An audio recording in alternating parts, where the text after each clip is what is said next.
सितंबर का महीना था। काली अंधेरी रात थी। धीरे धीरे से हवा की ठंडी लहरें आ रही थी। आकाश में बिजली चमक रही थी। महेंद्र चाचा अपने घर से दूर अपने खेत में खाट में सोए हुए थे। उनका खेत गांव के तालाब के पास था। बारिश के कारण पूरा तालाब भर गया था और खेत में घास भी ज्यादा हो गई थी। उसके कारण अंधेरे में यह सब ज्यादा डरावना लग रहा था। उस तालाब के किनारे आम के 6 से 7 बड़े बड़े पेड़ थी। आम के पेड़ की डालियों के आवाज भी काफी डरावना लगता था। अचानक खेत में बंधी हुई भैंसों ने चिल्लाना शुरू कर दिया।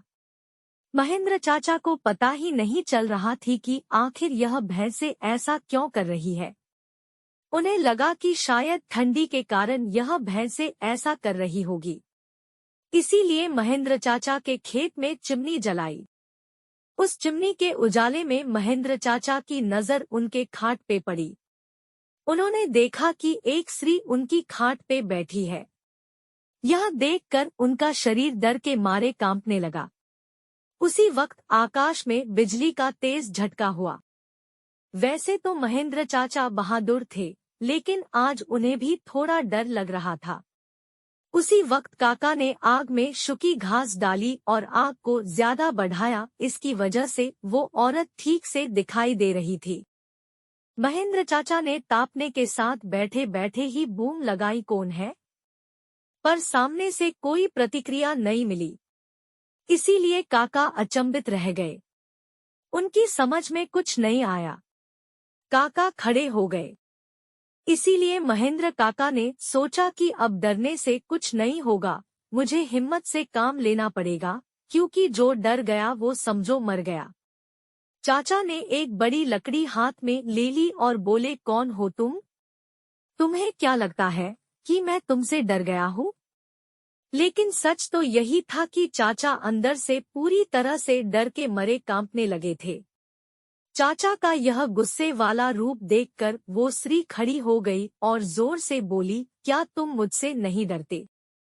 चाचा ने हिम्मत की और बोले, यहाँ से चली जाओ वरना यह लाठी से मार मार के तेरा सिर फोड़ दूंगा। इतना ही बोलता महेंद्र चाचा ने लाठी उठाई और उसी वक्त उस औरत ने आवाज उठाई, अब तो मुझे मेरे ही घर से बाहर निकालेगा? यहाँ पर तो मेरा बचपन गुजरा है। यह मेरा ही घर है, मैं यहाँ सालों से रह रही हूँ। यह सुनकर चाचा का डर और गुस्सा दोनों ही शांत हो गए। उन्हें लग रहा था कि मेरे सामने जो औरत खड़ी है उसे मैं जानता हूँ, उसकी आवाज भी जानी पहचानी लग रही थी। चाचा सोचने लगे कि आखिर यह औरत है कौन? अगर मैं इस औरत को जानता हूँ तो आखिर यह इतनी भयानक और विकराल रूप में क्यों है? अचानक, अरे यह तो ज्योति है, मेरी बड़ी बहन। बचपन में मैं और ज्योति साथ में ही खेत में चार काटने का काम करते थे। अब महेंद्र चाचा को पूरी बात समझ में आ गई।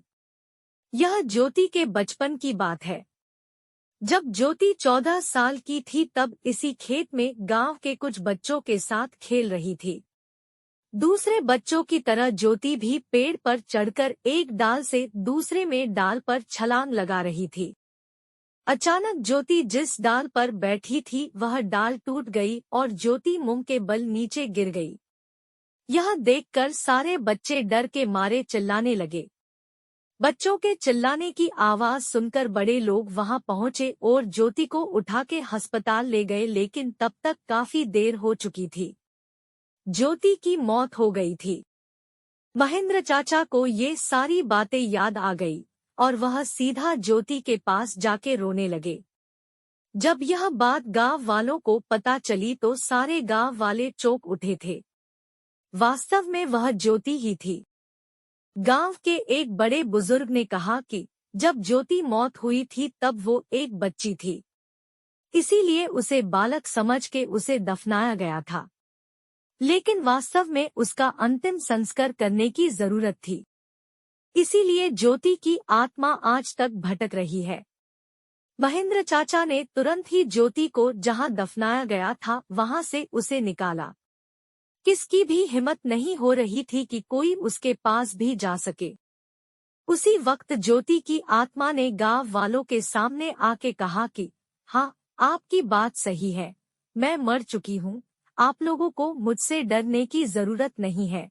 मैं अभी भी इसी गांव की बेटी हूँ, लेकिन मैं आज दिन तक भटक रही हूँ, मुझे मुक्ति दीजिए।